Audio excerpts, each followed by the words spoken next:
Emperor's Divide. Azir going backwards is so much stronger than Azir going forwards, and that's a champion who can still make crazy plays with his kit and the likes of Emperor's Divide as an engage tool, but disengage, setting up a couple of soldiers, pushing people either into the damage or away from your threats. Azir with hyper carries, one of the strongest strategies at this present point. Have to have a bit of a smile there at the Silent Bang, which Swiper has seen aimed at him so many times in the OPL. Gonna get it again here at Wildcard, but Rek'Sai's their second ban. Janna away from Rosie, so will be in second. And again, both teams similar have done their homework, the Brazilians especially. Absolutely, these are very high win rate champions. I believe Rosie only one defeat during the OPL season on the Janna. Definitely a priority champion for him, even though he used to have an identity as an engaged support. Loved the likes of Annie and then Zyra as some of his mage champions, building AP on them wherever he could fit into his build. Been reinvented in 2015 as a disengage support. Speaking of disengage and control junglers, the Nunu, another champion that might have been contested. The Chiefs actually looking to ban it on the blue side. Yeah, I mean, so don't want to take it here. They banned the Rek'Sai as well, so clearly respecting Revolta. Maokai, the last ban, they're going to take away another tank from Swiper, but we've seen his Hecarim already today. Do the Chiefs dare to first pick it again? And they do. I think you have to. There's so many flexible options. You can throw the Smite on, look for the lane, so you can throw the Ignite, look for 2v2 lanes. It's actually the Kalista taken by INTZ in this game, and when you take the Hecarim, you give up the Gragas. Love the blocker picks here from INTZ. Kalista and Gragas taken away as their first two picks, and they were confident lock-ins. Absolutely, and those are the strongest champions available at this point in the draft, you have to think. Sejuani's not a big priority pick for Spook, so they didn't look to lock that away, despite, of course, its popularity on 5.6 into 5.7. Disengage for a hyper carry like Kalista, specifically with a huge 2-item team fighting spike, is already shapes to be a powerful draft from INTZ. Yeah, Chiefs going to slow things down. Had a very first big Hecarim, and it was answered by INTZ. Almost insta-locks there for their first few champions. Again, we talked about the Kalista on the Chiefs side with some counter picks available, but not the same picks necessarily available for the Chiefs. I mean, you can see there's already a lot of indecision. 10 seconds with no lock-in. So confident with their locks-in of the likes of Hecarim in the previous draft. They're going to return, though, to the Hecarim Sivir synergy. They're on the hunt, finding so many different tools for Swiper on this Hecarim. Swiper definitely gone from the utility tank. You can see the Sion ban. It was all about Sion and Maokai early in the season, but this is his new identity. This is the renaissance of the carry Swiper, famous for his top lane Tryndamere. Hecarim's maybe a reliable tank, but the burst damage is what separates him from the likes of Sion and Maokai. So they're really setting up, once again, the Hecarim to carry, and it looked like a pretty damn good strategy in game one. Yeah, we'll have to see again. Early game, potentially a struggle there for the Oceanic side, but that's Sivir Morgana, their next few picks, sorry. So again, making sure they can power up some of their carries, hiding the jungle and mid picks, it seems like, here as well. But INTZ now going to see what they want to take away. We're possibly looking to get the Morgana Kalista going to be able to protect the short range but very powerful hyper carry on Kalista. And this is actually a pick we didn't talk about as they hover it. It is locked in. Yang's Gnar is insane, and the cannon's going to get locked in as well. Yang in game 2 of that series against Keed, that final a few days ago, went off on this Gnar. Specifically, one moment around a Baron fight, a 4-man Gnar. Actually a 5-man Gnar, but 4-man stun against a wall near Baron Pit into the 5th member, Shyvana, being displaced as well. Was one of the big factors in winning the games. Played it twice in that series.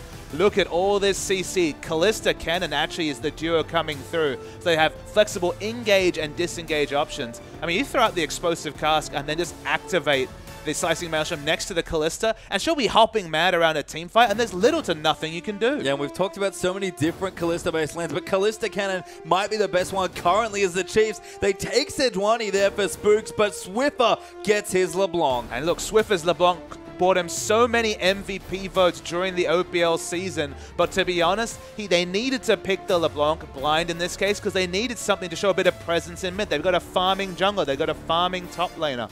They're not looking necessarily for lane strength at this point. Sivir's been largely found out in terms of 2v2 laning. Will do fine against the Kalista, but it's not certainly an ideal matchup. They need LeBlanc to be so respected this game that it will force INTZ to really react around mid lane and distract the fact that they want the Hecarim and the Sejuani to farm up. INTZ thinking of a lot of different identities when it came to either punishing the LeBlanc or looking for a split farming option. They considered the Twisted Fate, which would have been definitely not the cleanest 1v1 lane matchup, definitely a lot of downside potential, but look like they're going for a much safer option. In fact, it'll be the reverse of the matchup, I believe, from game 1. Yeah, I mean, we've seen this already today. Orianna looked just fine into the LeBlanc, and that is the lock-in there for INTZ, their final pick over to Tockers. So again, the Chiefs, I kind of look down the line. The first thing I see is this top lane matchup and thinking, with that Smite especially, Swiper wants to get the hell out of that 1v1. I mean, lane swap will definitely be the story of the day when it comes to the Hecarim. Can exit lane so happily. The jungle follows obviously blazingly fast when you have the double smite coming through from Sejuani and Hecarim. And the double smite, one thing we say about Sejuani jungle, can fall dangerously low on her first clear. But when we're talking about double smite, her fast jungling pace belies the fact that she falls low. So if you're just able to use the smite, can actually stay topped up. And the 2v, the jungle follow when it comes to ganking is actually quite good when the Arctic Assault can hit into maybe the devastating charge. The burst damage can be relevant, and you have to think they're going to be completely trained onto mid lane to get Swiffer snowballing in this game. Yeah, interesting to see Spooks on a champion like Sejuani, honestly, was known in the regular season, in the playoffs, for punishing that champion with the likes of Elise and even the likes of Gragas. Going to go into a slightly unfavorable jungle matchup, I have to think, and that's the thing we have to look for here. Sejuani's level 6 pressure versus all the pressure all the time from Revolta's Gragas. It's just a very interesting matchup coming through, specifically from INTZ. So much teamfight damage from the Kalista, some burst from Orianna, but not a lot of other damage threats. And it's this Hecarim versus Kalista paradox almost. Can the Hecarim get enough items? Again, the part-time we've been seeing is the challenging smite Cinderhulk into the Trinity Force, into the Home Guard boots to try and burst down this Kalista basically in one fell swoop, because there's disengage aplenty coming through from the INTZ lineup. But if the Hecarim can't get to the Kalista, there's so much peel for her that the Renset potential is massive. It's through the roof here for INTZ. And it's the same looking sort of composition for Chiefs as we saw earlier. If they fall behind the early game, they have shown they can pick themselves up and carry them into mid and late game situations, and they've got a good comp to do that. But Inter a scary team in their early game. If they really turn on the aggression, if the IWCI will fall behind and maybe never be able to catch back up. And that's the thing. Punish the Sejuani and Hecarim duo. They're trying to dodge lane as much as possible. I expect Fireworks at level 1 to try and make this Hecarim accountable and make this Sejuani predictable. Because if they ever get in their face, there's not much a Sejuani can do in the early levels. Well, let's have a look now as both teams look to be heavily stacked together in the early stages of the level 1. Oceania is the Chiefs versus the Brazilian side INTZ. Going to be a tough one here for both sides. You have to think some good-looking teams on both sides moving through. And honestly, I look down the lineups and it seems like both teams have got comfort. The Chiefs certainly haven't learned much from the first game. Still looking for the 5-man invade. Yang hasn't put down his ward yet. I hope he doesn't get too frisky because it could be real painful. Yeah, the Chiefs move out though. Yang not going to get first blooded there. That was actually what happened to the Chiefs in the last game to their top laner Swiper actually, so Yang will not revisit that situation. But again, just getting the wards done, INTZ will move down and respond with some trinkets of their own. And again, it's all about early vision, looking for that lane swap. Didn't talk much about the support cannon pickups. Been seeing popularity, the likes of Zero from Starhorn Royal Club, really loving that champion. A lot of lane presence. Kalista, surprisingly good at level 1, depending on what spell you pick up, whether it's the Pierce, whether it's the Rend, sometimes even the Sentinel if you're looking to pick up the likes of the Gromp. Kalista can be that powerful level 1 champion. And when you're talking about Kalista Kennen has so much lane presence. Okay, it's not top lane Kennen with 575 range like years past, but still very strong, can pick up that Shuriken. No resource, which is a unique factor as a support champion. But so far it looks like the lane swap has been successful from the Chiefs. Although Rosie, not sure if it was spot out. I don't actually think so. It's so clever. They were actually moving to the top lane and he showed himself and they instantly started going the other way. Unfortunately for the Chiefs, INTZ figured it out and they're going to go back to the top side, but that was a very clever attempt at almost tricking them into swapping. Yeah, they sussed them out in this, so they will make the Hecarim accountable. He started the jungle follow. He's definitely going to pick up a couple of camps, because if you pick up the smite, instead of just starting with, say, the flask and picking up one camp, you can confidently pick up a second camp, but he's already actually spent his gold on potions, so it won't be a massive pickup, even if he picks up 2 camps. Yeah, and you'll see we'll actually have a 2v2 on the top side, so INTZ, you have to think, get the lanes they want here. Swiper is taking away a camp, will take the wolves, but soon enough he's going to have to go down to the bottom side of the map. And look, he can't pick up the cloth armor that he might have been able to purchase if he hadn't gone for the potions. He was basically all in once he picked up the potions that they get the lane swap. So credit to INTZ. It was a head scratcher. It was Sherlock Holmes kind of insight required, but they guessed top and they guessed right. Yeah, they did indeed. So swap initiated by the Chiefs was spotted out by INTZ. We're going to isolate this mid lane here. That might favor Swiffer in the early stages of the landing phase, but we've already seen the matchup once today. Orianna, once she gets a couple levels, just looks so comfortable against the Assassin. The resulting lane matchup between the Gnar and the Hecarim is definitely not a happy time for Hecarim. Just going to take the ranged auto attacks. Go on for Doran Blades. So extra laning stats here for Gnar. Might even see the visit from Gragas relatively early in this game because there is always kill pressure on a no-escape top laner. And you can see there as well as we do see Mika Brizzle, I believe that is, watching there with some pizza shapes. Very recommended snack there as well. That's the perfect snack for this time of night. Absolutely. It really is. It really is strong stuff here. So nice to see that we probably have some Oceanic viewers up late to watch this match here as well. And again, an important one for both sides, so not super surprising as, again, Civ will be just fine in the 2v2 for now. Here looks even on CS between them, but that cannon, once he gets going, can look so aggressive, and level 6 especially is a scary time. Awkward spell shield coming through. Actually did not pick up the mana restore. Now not available, and you'll start to see the lane presence of the Ken and Kalista lane in particular. Even with Dark Binding registering, you can see Radia really respects the trade damage. It's so hard to win damage trades against a champion who has high bases like the Kennen, let alone the Kalista. She gets a couple of Rens in, you're stunned up through that passive, the electrical surge from the Kennen. You're just not enjoying your time against the Mark of the Storm. No, really not. And I think in some ways, it is some aggressive lanes from INTZ versus the more defensive lanes for Chiefs. And that's not to say that the teams necessarily get grossly outscaled on one side or the other, but certainly as far as early lane pressure and advantage goes, I think that is here for INTZ. And you can tell, again, Revolta fishing for a very early gank in the mid lane. Swift is actually surprisingly reserved. He usually is happy to push in and court controversy in the mid lane, just because, again, Spooks usually has his eyes trained upon this mid lane matchup, but was very reserved. Actually sat back in this lane, even against the likes of Orianna. Looks to be trying to create a zone, knowing that in the terms of the 2v2, not really looking to opt into that with the Sejuani until it's closer to level 6. And the zone's working well so far. Almost 10 CS ahead. Has rated good spell shield on the Pierce there. Those trades, though. Yeah, I mean, this is Kalista. This is part of the reason she's such a strong and popular AD carry pick. Once the trade starts, there are very few AD carries that can answer you. Sejuani understands the situation. He's looking for the lane gank. Radius still quite a long time on that spell shield. Such a long cooldown at level 1. And it's deceptive to know when to use it against the likes of Kennen, who's auto attack, who's, you know, the shuriken toss. There's many different options for Kennen to try and prompt the stun. And that's first one registers. Oh, Rady uses it again there, actually. Going to take a bit of harass as a result. Spooks sticky around, maybe trying to bait them in here, but pretty healthy out the dual lane from INTZ here, so not going to bite it off quite yet, and pretty hard to pin someone down. It's still 3v2 on the top side. Jungler firmly in the bottom there for INTZ, and Chiefs are waiting patiently for this gank. They're really looking for Kennen to step away from the minion life so they can hit the Dark Binding. They preferably, of course, want to hit it onto the Kalista, but this is so much patience from Spooks. Spot it out. Sentinel does spot them. The Q comes in, but it will miss there. Binding going wide there as well, and Sejuani waits, but that's a misfire. What a prediction coming through. There was, I mean, it was such a long bluff. I thought for sure the Kalista would just seed it, but it's one of those cases where you can throw out the Sentinel. There's such a low mana cost that why not just check the brush? It's always the big conundrum, but such safe to do it from range and doesn't get punished. Brady has to be careful. Good binding from Rosie keeps him safe as the bind goes through as well. Rosie with the ignite actually might chase him for the kill. Jockster going to get low, but will not fall down. It was an auto attack, maybe 2 auto attacks away from death, but is able to stay in lane,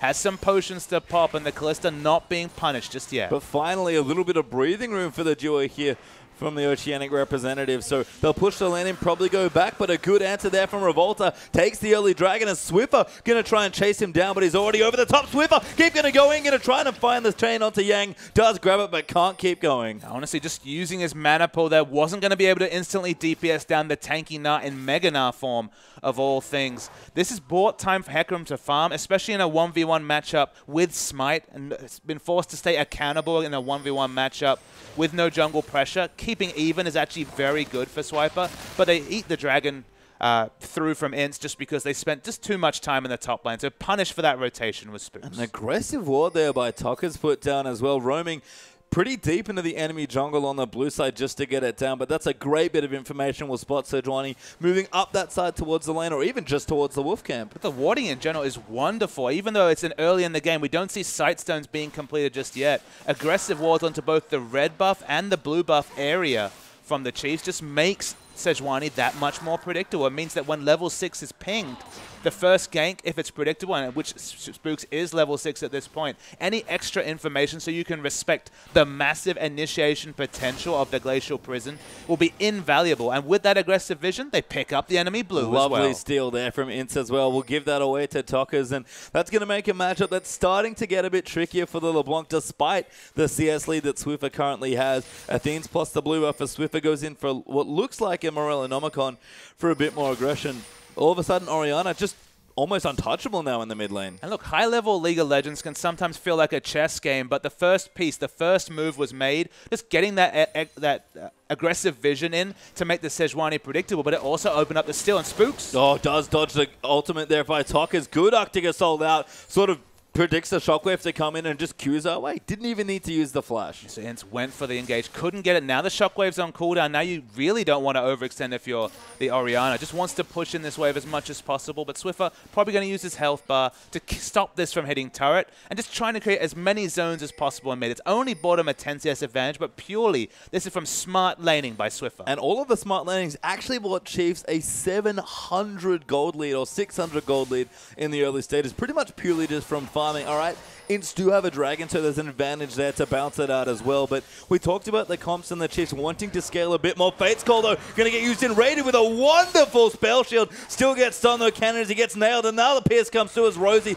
looking to go in there. Tries to move them out of the way. Great boomerang blade there for the trade. But Rosie now in trouble, gets chased down. But Swiffer gets first blood solo in the mid lane. Nope, Spooks was there to help him. Yeah, Spooks was there. You can see the Glacial Prison's on cooldown. So that's the big engage kill coming through from the Spooks and Swiffer duo that have been together for so long on multiple top competitive lineups. They get the Orianna quite confidently. Look at this. They're so aggressive under turret, but they understand their damage output perfectly. Swiffer takes him down. The control mage was getting through the lane. Caught out. That was a mistake. Uses the heal. Goes down to Rosie. Backing in an awkward spot as Jockster comes in, but Radier takes the free mana and cannon. He can't go in. A good flash from Radier as Revolta is coming as well, but he eats a binding. Teleport coming through for Swiper. Ulti moves in there for the onslaught of Shadows. Revolta will go down to Radier. Jockster can't get the trade kill, getting chased down now as well. Radier gonna get low, has to dodge out, will go down to the cannon, but cannon will fall as well, and Swiper gets that one. The summoner spell usage was the big highlight there, the early heal to get through this sustain, and then the flash was majestic to stop the explosive cast when pushing him towards the cannon, and then the teleport. Remember, Yang actually has teleport available and did not elect to use it, and the big kill came through for the Hecarim. And I talked about it a little bit, the laning phase being slow played somewhat by the Chiefs due to the scaling and the timing they need to wait for big ultimates to come through. But all of a sudden, it explodes across the rift here. 4-1 now up for the Chiefs, and that dragon's coming back in just under 2 minutes. And I feel like some of the confidence there, as we're going to see the replay. Watch this flash, just beautiful. I believe the damage does register, but the re-engage, the teleport comes through early. Nah has the option to come in, doesn't take it. Radier falls low, but this is a support cannon. Don't have to respect, especially the slicing maelstrom damage a lot. The last auto attack awkwardly does take out Radier, but if you're going to pass the kill credit to anyone in this lineup, there's only one really strong late game champion on the Chiefs, and that's Hecarim. It is the Hecarim here as Swiffer gets a bit of damage done onto the pink ward. Now has the blue buff there as well. Is going to come back here as Spooks is actually waiting, hoping to bait someone in. Wonderful LeBlanc mechanics, clears out the wards, and again, the next big pressure point is this dragon up in a minute 10. So the solo kill and 15 CS is the advantage. Mid wants to keep zoning out the Orianna because there will be that late game item timing, specifically the Athenes into the death cap where Orianna will be able to do so much shielding for particularly the Callista. The Callista herself was punished for her back timing, but CS-wise is doing very well. Building for the Bloodthirster. Gets a solo kill again with the help of Spooks. I gotta stop calling it a solo kill. Swiffer gonna go back in. Swiper looking for it. No ulti, but just bumps Yang into the wall. But Megana is gonna come through. They'll back away as a result. And Spooks lives on a sliver of health and another kill onto Ori. We said it so many times during the OPL season about Swiffer and Spooks synergy. Jockster ults. Fate's Call in there. Radiant does have the black shield on him, but the stuns will come through. Second stun moving in as Rosie tries to find it, but Macau does get the kill there as Callista's picking up. kills is what I meant. Rosie and Radiant just obviously not on the same wavelength. Rosie walked out the exact opposite way, didn't walk with the carry, no black shield to pass on to Sivir, and just falls down for free in that engage. So I have to wonder about the communication between the very practiced bottom lane. Yeah, I think so as well. As Swiper pushing now on the top side as well. Ninja Turbine plus the Cinderhawk already completed with the Skirmisher Saber firmly in the inventory. Tower looking to go down here. Dragon is back alive and INTZ are positioned on top of it. Sorry to correct you, but actually went for the Ninja Tabby early, so doesn't have the Cinderhawk yet. Working towards the item, has the Skirmisher Saber completed, but not quite the big power spike coming through. There is the Skirmisher Saber. That still makes him very happy at diving onto enemy carries. Yep, looking good so far, but INTZ again on top of their second dragon. The Chiefs might look to fight as Rosie and Spooks are in the area, but just a couple of Ren stacks coming in. It's going to be a very tricky steal, and if the Chiefs can't have an outright fight, they're probably not going to go for it, and INTZ do get their second dragon. So first, now second dragon goes through to INTZ. They need to really make them accountable for this third dragon that they have an exact timer for in 6 minutes' time. By then, Hecarim might be really building towards his item. Now does have the Cinderhawk you mentioned, will be close to at least the Phage or Sheen, but definitely not the Trinity Force by the time the next dragon comes. They really need to comp around it, though. As we've already seen, you move towards that third dragon, suddenly the game just gets that much more difficult because you have so many extra factors to consider if you're the Chiefs. Yeah, so a 3,000 gold lead plus a turret up there for the Chiefs versus the two dragons of INTZ. Again, that dragon certainly pays off in the later stages of the game because it doesn't give you gold, just the stacking buff. So we'll see what happens in the next 5 to 6 minutes or so. But right now, Swiper just holding the wave under his turret because Swiffer is rejoining back in the top, but Yang has already backed off. Yeah, it just has to back away. There's no reason to be overextended now that Swiffer's not being seen on the map as Orianna. There's two good pink wards in the area combined to just the one fairly defensive pink ward coming through from Orianna, but still not able to get any kill credit. For the jungle matchup that we actually featured earlier in the game, Revolta's certainly not making lanes pay, but has answered all the aggression from the Chiefs with this dragon stacking. So it'll be interesting to see if that's enough, because the lanes for Chiefs, they're winning. It's a 3,400 gold lead. That's really big for 14 minutes. Swiffer especially putting up a nice performance so far on the LeBlanc. Currently up 2-0, goes back and gets a needlessly large rod, so going to look to turn on more aggression. Rosie has to be careful, though. And again, the Cannon Callisto lane, we talked about it, it is deadly. It is deadly, and you can see Radiant has to respect the damage potential coming through. The CC as well, he's already been caught out a few times preemptively spell shielding. The moment that spell shield is used, he basically has to seed lane. He has to exit lane until he has it available again. So he just basically is really picking his engages carefully. Good bind lands there. Spooks is here as well. Knockup moves in, but the Fates Call's going to come in. Spooks lines up the ulti, hits onto Macau. Rady going to dive in as Joxer defensively ults. The Boomerang Blade almost enough from Sivir, but Callista lives on a sliver of health. On a sliver of health, but neither member is healthy enough to help fight for this turret. So taking down the turret, maybe that will be the first step towards securing this third dragon, which will spawn soon. Their first dragon, of course. Revolta pays attention to top, but with the Onslaught of Shadows available, still very safe, the Hecarim. Yeah, Swiper just pops his E and runs back down the lane. 2-0 now up in turrets for Chiefs and starting to mount up towards that mid-game snowball that we talked about. This is how they like to play. They've had much slower early games in general, I have to say, going kind of falling back away from what was once a very aggressive lineup, but their mid-game presence is always the same. Get your deep wards down, start taking turrets, and take over the map. And it's much like the Bangkok Titans in the previous game, of course. They have the mid-game lineup. That's signified by the LeBlanc in mid lane. You look down this lineup, you think of a balanced 5v5 in the late game. How is LeBlanc realistically going to get through all the disengage and CC that's put on by INTZ? You can see a point where LeBlanc becomes less teamfight relevant. So the only way to make her relevant in the mid to late game is get a ward supremacy, force fights on your own terms, get picks, and the only way to do that is to really clamp down on vision. It's why you see a lot of pink wards towards the dragon. But those pink wards are only relevant if they can actually use them to force this next dragon or get some picks around it. Otherwise, they're just standing gold for what will be eventually a very strong late game for INTZ. And it bridges the Hecarim so nicely as well. Swiper building up towards his next major item, whether that's tankiness, whether that's the Trinity Force that he wants to pick up, we'll have to see. But Raider has gone back, he's picked up his Infinity Edge. Macau still working on the Bloodthirster, but will be there soon as Revolta pops down to the bottom lane, and 3-man strong, they take the bottom turret. They take their first outer turret of this game. The item timing still waiting for on INTZ. Given that they really rely on the Callisto for early game damage, the Hurricane is going to be the big power spike you'd have to think. The Bloodthirster for laning is completed at this point, so we'll still be very strong in the 1v1 matchup against the Sivir, but it's only when the attack speed item is completed that's a really big call. Now, that's the second time it's happened to me today. A Swiper in the top side, actually. will run away there from Yang, who's looking aggressive, going for that Senpai cape, actually, that I believe is quite well known for with the Chain Vest and the Barmy Cinder already in there. But as we do see again, easiest genes there. That is so many screens, but I love it. Looking at Runes of Mastery, watching the game, everything's going well. I mentioned affluent with previous screens, but there's so many people with so many screens, so many options.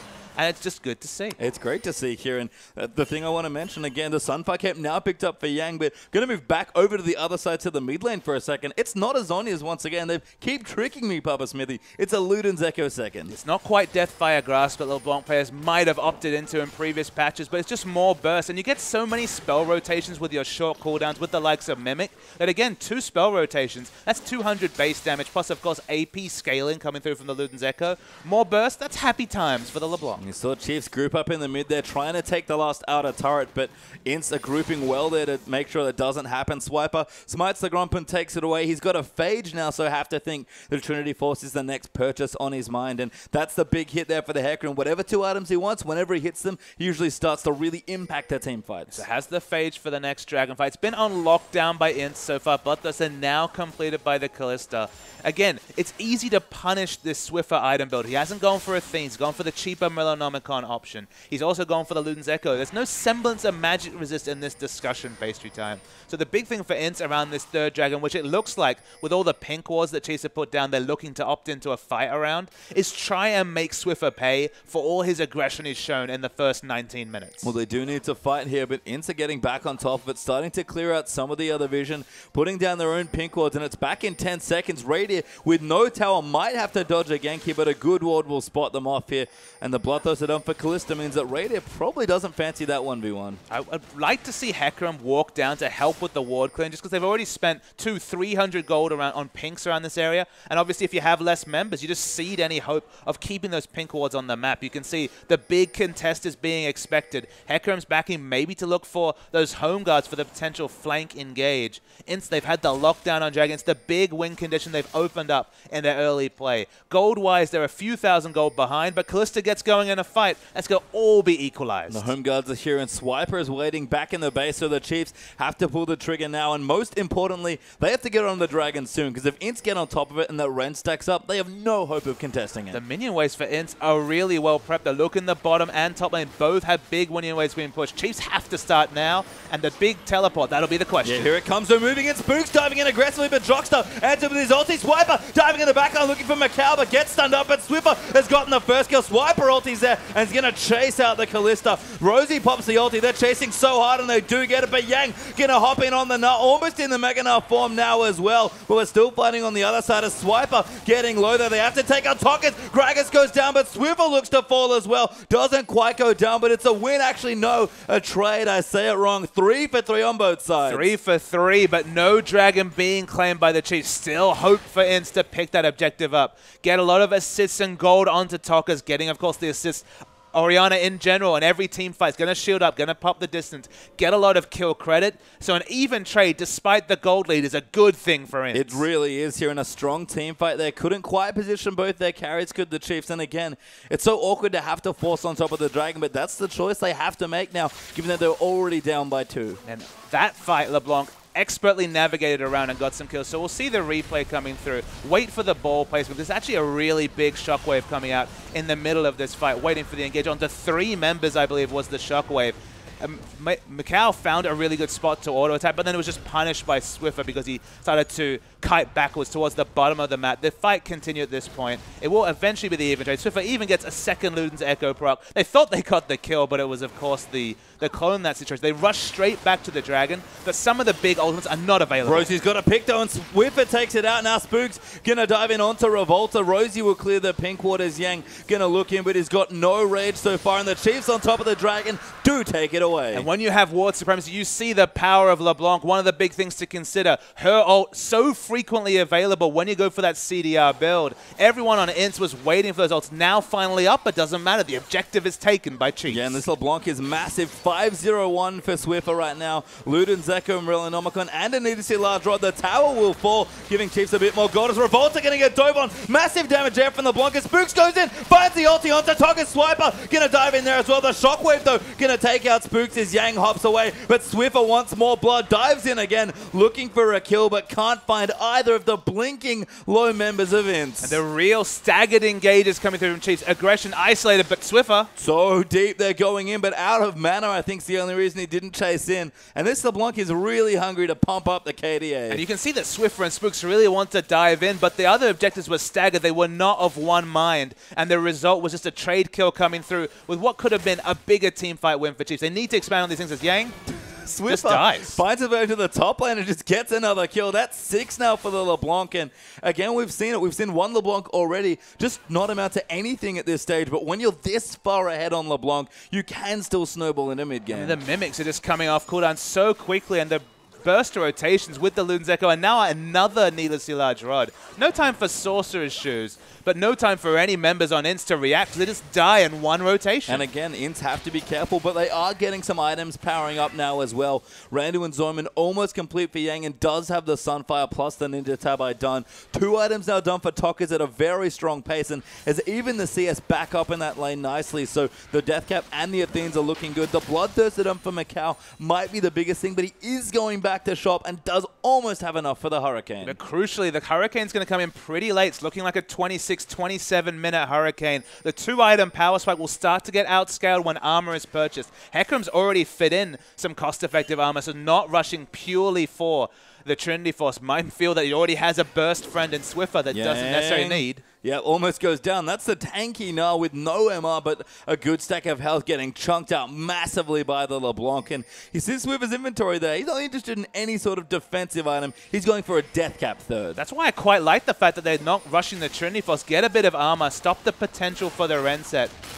Good ulti there coming through onto Swiffer, but a great ulti there answered by Spooks. The Fate's Goal popped in. They're going to try and throw cannon through, but the Chiefs will disengage. But trading a couple of ults for this outer turret staying up is a good trade for INTZ. They're still scaling up to late. They're so preciously close, perilously close even to the big Hurricane purchase coming through from the Kalista to really make them up into fights. Oh, Macau eats a binding though, and the damage does come through. Yang down the bottom getting pressure, but Swiffer gets smelled bloody, wants to dive, goes in on top, doesn't quite get it, and has to back away from Jockster, who just misses that shuriken crucially as Tokkers dodges the binding. Spooks in trouble. Macau looking for a reset. Swiffer gets exhausted, goes in. Luden's Echo damage comes through as Reindeer takes it out as the chain just procs there, and Swiper even wrapping around the top side, proxying now in the bottom. So Chiefs have a lot of turret damage, but very poor siege. Of course, only 500 range against the multiple initiation tools. We've already seen 2 fights where... Oh. Swiffer going in, wants another kill. Macau will live for now, but Reindeer flashing forward, looks for it. One auto comes in, needs one more. Fleet of Foot comes up good, and Reindeer gets the kill. Yeah, the passive comes up big. Just overconfident farming, you have to say, from Macau. Didn't need to die in that situation, but they're really struggling to take these objectives. The outer turret already seems like a massive journey for the Chiefs to pick up. The inhibitor turret's going to be even harder. And honestly, they don't have the Gragas that they had in Game 1 to push people off turrets. All they really have as an option is to get picks, and that's why Swiffer being so massive is so relevant. Yeah, and wonderful sidewave control there as well, I have to say, from INTZ. They've done such a good job of pushing in the top side especially, and that's honestly part of the reason that they're having issues. But Logitech, they're the sponsor, of course, of the Chiefs. That is a pretty baller way to watch this game. Absolutely, that's a massive screen coming through. So they don't have quite as many screens as some of our friends, but certainly that's like a huge one. That's like 15 screens, by the way, to make up that one screen. So that is a lot of screens, Bubba Smithy. So what we're trying to see is someone to up the game even further than Logitech. That's the gambit we throw out. Can you get more than 15 screens? Well, we'll have to see, guys. If you can, get out on Twitter and use the hashtag IWCI. We'd love to see 20+ screens watching this game as well. It's been a great game so far. The Chiefs do have a nice lead right now, but INTZ are fighting back well. But they're finding minion waves on priority people. Look at the Hecarim bot hoovering down a massive wave. Item build about 1,200 gold away from the Trinity Force. Already has the cost-effective armor coming through. Kalista perilously close with, I've said that a couple of times, but now the extra dagger, so close. Just basically overextending for farm to get that last 200 gold, but not been able to find it as Chiefs. They take away the red. Yeah, 4,000 gold ahead still there for the Chiefs, so not a massive lead to be honest, but they've converted well for a lot of objectives. I guess need to keep the snowball going, have to certainly press the advantage because it's not an unassailable lead yet. I mean, it's a massive late game scaling comp, but the consistent damage is all about Macau on the Kalista, and the Kalista Thirster, even though her score is just fine, and CS is competitive with Sivir, is hitting those item timings really, really late. So you worry, now the armor is completed on both the frontline members of the Chiefs. Maybe the rend sets won't be relevant, but this is the big power spike. Bloodthirster into Hurricane, finally completed at 27 minutes for the Kalista. Yeah, Orianna looking strong as well, almost with a Void Staff now to match the 3 items there coming through for LeBlanc, but a Locket done now for Spooks as well. Giant's Belt there for Revolta, who's looking quite tanky actually with his build right now, but not quite. You think that's tanky? Look at Morgana, a sneaky righteous glory. It's not quite the Zhonya's, but still another team fight initiation option for the Chiefs. Dragon's back in now as well, and INTZ do want to fight for it. Swiffer sort of getting flanked here, but Spooks dives in. Swiffer again aggressively zoning out the carries here, and Chiefs claim vision. They're going to get straight on top of the Dragon. Swiffer's happy to be in vision. He just wants to get a pick. That was a lot of damage. Yeah, but they're on the Dragon at this point. That's the big thing. They have a smite on it, of course. Hecarim has smite, so they're happy to show multiple members, and you have to respect the burst damage. Very clever there as Swiffer does dive back in. The second Dragon will now go to the Chiefs, the 4th overall in this game, as Spooks trying to line up an ultimate but can't find it yet. And the only thing for the Chiefs right now is they've gotten good control of the neutral of the map. The Dragons are going down. They're looking strong, but just get these sideways pushing, because INTZ have done such a good job of keeping them away. And that's been the best indicator of why INTZ are respected as a top-level team. They're very smart at their side wave control. That's the one thing that's been in their control, because to be honest, Swiffer's taken this game by the scruff of the neck and really held it up and tried to be a solo pick man to try and open up time for the Hecarim to farm, open up objectives, which are so hard to take when you have the short-ranged Sivir LeBlanc comp that they've got here. They don't have the best siege, but somebody dying 5v4, so much easier Well, to they do get the kill. Spooks actually takes out Tokkers as Swiffer did most of the work. Got pretty low himself as a result, but Sejuani does claim it. Okay, but it's an outer turret at maximum for the Chiefs. You don't feel like they'll be able to break the base off that pick unless they really try to push this advantage. Well, they finally get a tier 2 turret. Feels like they've been waiting for a while here, but again, INTZ have kept them out for quite a long time here, and Swiffer will either pierce that good black shield though from Rosie will keep him safe from any follow-up damage that might come through. And he'll get away. Not quite level 16 yet, crucially. That's a big hitting point here for this LeBlanc. But everybody else on INTZ powering up at Swiper. Maybe he's the one to watch next for the Chiefs, because that Trinity Force cannot be far away. So this is what happened off your screen. Tokker's got really DPS'd out, and the ultimate... The flash and the ultimate to cancel the animation. Probably wasn't sure if the Ori had the flash of her own, but picks up the kill. Bit of a secure there coming for Spooks, but no follow-up damage there coming in as Revolta gets out Teleport. from under a binding, but Swiper coming in now. Yang's going to answer, but Swiper going in massive, gets onto Macau. They dive in and get the kill onto Kalista. Jockstar goes down almost instantly, and Yang trying to find something in Meganar, but even he can't last too long. Does hop over the wall. Spooks will follow him though, and now Rosie going to look for a binding. Swiffer can claim blood there as Rady gets chunked up by Orianna. Rosie chasing in as Yang nars them away. They're still chasing in now when Mini now gets some speed out from the Hyper, but Swiffer going in there, closing the gap, looks for the snipe, doesn't get it. Yang getting low and will finally go down. So they get the 4th kill, but already we have a respawn coming through for INTZ. They'll keep wave clearing in this game. They need to pick up a big objective to start tipping this game that they've already set up so well in the first 30 minutes with a kind of unassailable lead. Still 8,000 health. It's a very healthy Baron. They need to get this flank onto Tokkers. Good zoning though from Swiffer, keeping them out of the pit, but the Baron not that low at this point. They're actually taking quite a bit of damage. This is risky. Orianna Shockwave thankfully off on cooldown though. The Baron's getting low. Revolta dives in, doesn't get it though. Now Swiffer diving through, almost one-shots Tokkers there. Spook throws an ulti over the top just for a bit of a message, and Chase will back off with the Baron. The Chiefs left it all on the Rift. They had 2 smites, but still it's always a crapshoot when there's 3 smites involved in the situation. This is the flank that came through. In this case, it was just a surprise backside initiation by the Hecarim. Didn't matter that he wasn't able to channel the first pick. They got the pick onto Kalista. She died instantly. Didn't need to really talk about the 2-item power spike when you're instantly dead. They turned it into a Baron, but it could have gone so wrong for the Chiefs. Yeah, Yang did a great job buying time there for his team, so the Chiefs don't quite get anything else except the Baron. So what can they do from this point? Almost 10,000 gold ahead, looking to break down some more turrets, but INTZ are holding on, and Swiper might be in some trouble. Look at these item timings. 3 items now as the Sivir has the last Whisper on top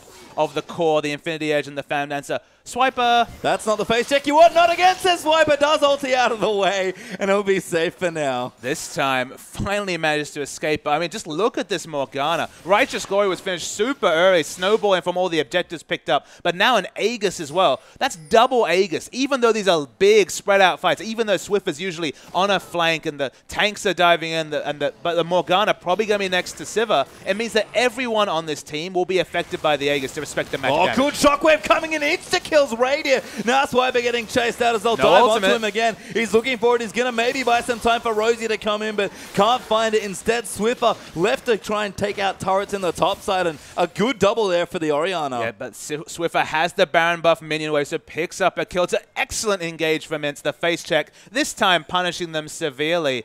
But you can see they're not getting any objectives in trade.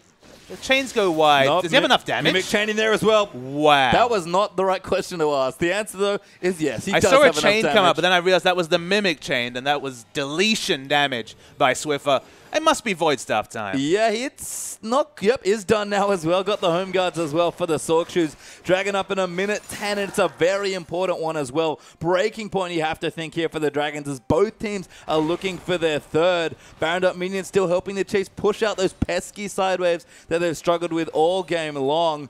And just a massive lead now as well. There was always that mid-game team fight that INTZ could win off the back of Kallista's 2-item power spike. But since then, there's been one fight where Kallista was instantly picked, and now you look down the members. Frozen Heart completed, working towards some magic resistors Swiper, Warmog's armor, and some armor completed for Spooks.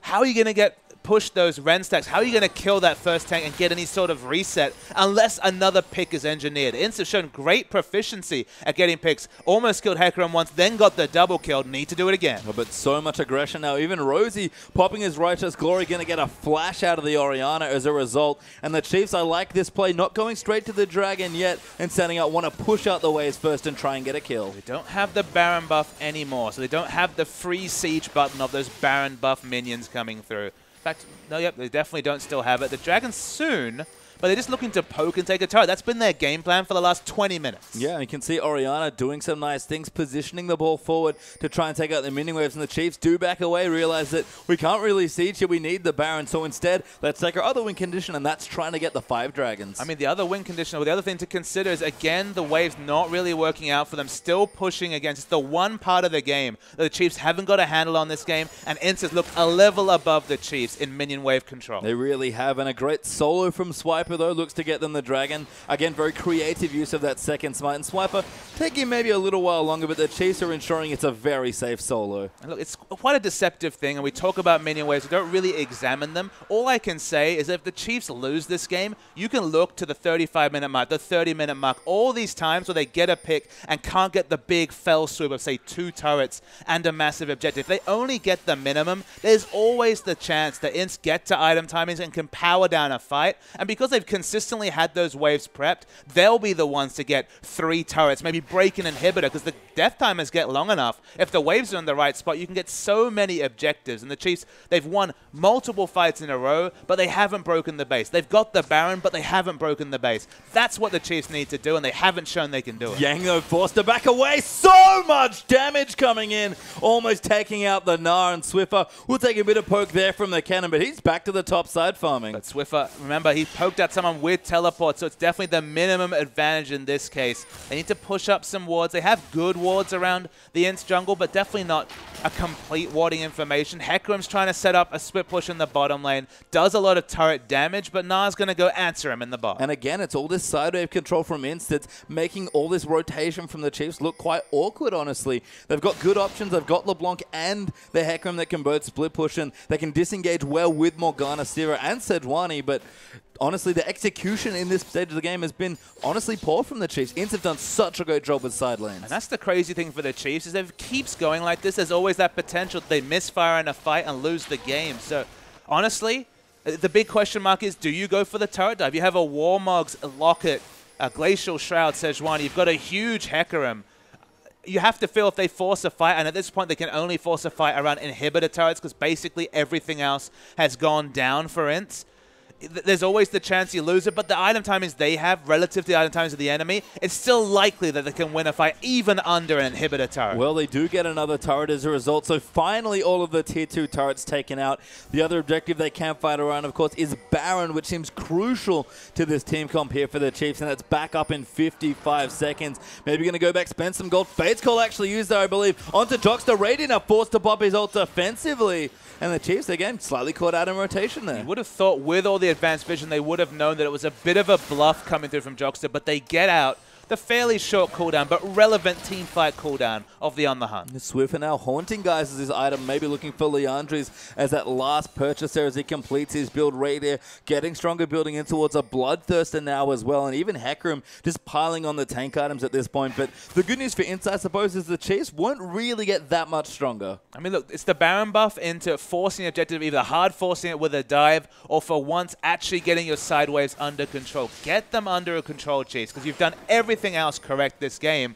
and INTZ, they're just one step away. They know they have to contest this Baron, even though they have no vision in the area. I don't think you can give away a free Baron, even with the excellent wave clear that Orianna provides. Taka's interestingly going to get a blue buff there, so Swiffer will keep pushing here. Again, the Luden's Echo and all the spells doing work. The Chiefs get effectively a free Baron here in this choice because INTZ just can't afford to check. They actually are going to move in. Revolta able to sneak in here almost, but Swiffer looking for a kill, wants to find it onto the support cannon. He just wants to buy time. I mean, he's trying, but the Baron getting low. Revolta might be able to steal it. They've actually got a ward in the back, but Spooks, they're going to go in. They want to get aggressive, but Yang is going to pour it in, but Pockets goes down to Swiffer, but he gets shut down. Macau gets the kill. Revolta getting chased. Yang in there as well, and Radiant trying to dish out the damage, but Swiper dives in as well. Massive four-man prison there from Sejuani. Swiper dives in. Macau gets wrecked as the burst damage comes through from Sivir. Radiant gets a double kill, and the Chiefs finally find their opening. Do they have the minion waves to actually take down one of these inhibitor turrets? The easy answer is no.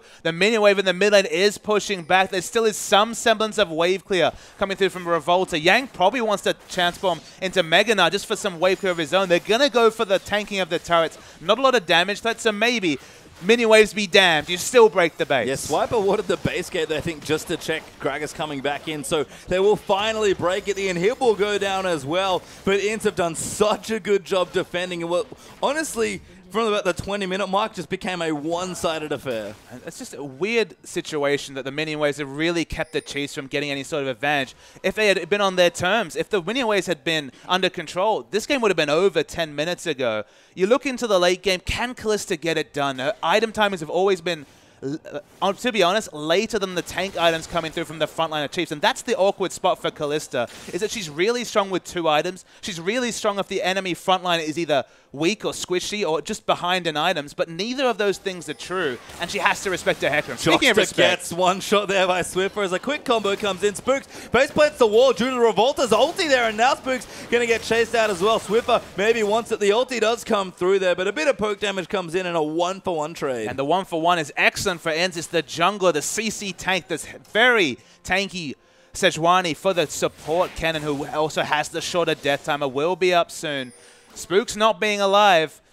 Gotta go get those minion waves under control. I feel like I've been saying that for the last 20 minutes, but it's the only thing holding the Chiefs back from a victory. And you buy time, you misfire in a fight, and INTZ can still win. Swiffer diving in, wants to get Macau, almost takes him out with another quick combo. LeBlanc doing ridiculous damage at this stage. Might have been going for Revolta. Pops it, gets the chains down as well. Just lands on the end. Swiffer going to keep going. No, actually, dodges a couple of pieces. Still diving through, but Revolta quite tanky on the Gragas. Not sure about that tether range. Was massive. Absolutely felt like a Nidalee spear of tether coming through from the LeBlanc.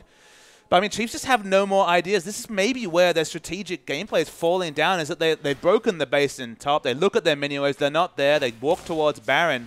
It's already been a 50-50 Baron previously. Baron would completely undo almost all their work this game because suddenly the super minions wouldn't mean much. They're working towards a 4th dragon.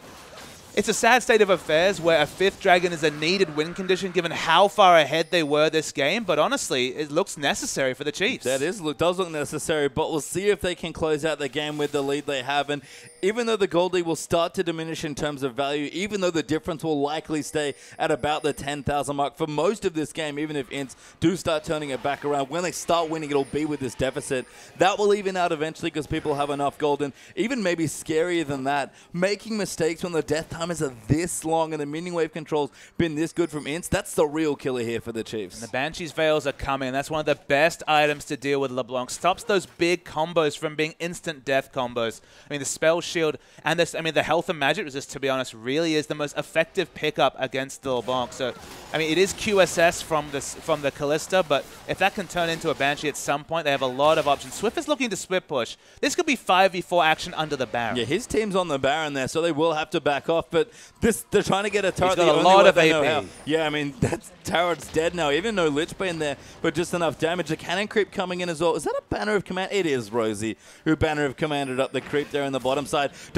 Is able to get the turret. Baron getting low there as the Chiefs keep forcing INTZ to fight them off it. But this is much smarter from the Chiefs. Couldn't get the minion waves under control, but very smart play. And the Banner of Command actually very relevant. Yes, smart stuff there, although the ball will go in there. Has to be careful. Swiffer will find Yang, but just deletes the Gnar. Now the Baron going to get low as well, but Rosie's owning them away. Swiper diving in over the top. Spooks gets in there as well. The cannon ulti is proc there, and Swiffer going to find the support cannon and almost take him out through exhaust. The Fate's Goal keeps him alive. Spooks, though, still taking all the damage, but Macau starting to get hits on a good Zonya's there from top. Radius keeps him alive. Team. He's okay now, though, but Swiffer round the side gets a double kill, takes out Orianne cannon. Now Macau going to come in. Swiffer might line up a triple here and does, and that might be it here. 4 kills to 0 for the Chiefs. Yeah, 2 super minion waves pushing in. This should be the game, and Swiffer, one thing you can say, INTZ did their homework, banned out the Maokai, banned out the Scion, but Hecarim's looking great. You could have seen that in game 1, and Swiffer gets his LeBlanc, and it's a sight to behold. Revolta goes down as well. No, he will stay alive.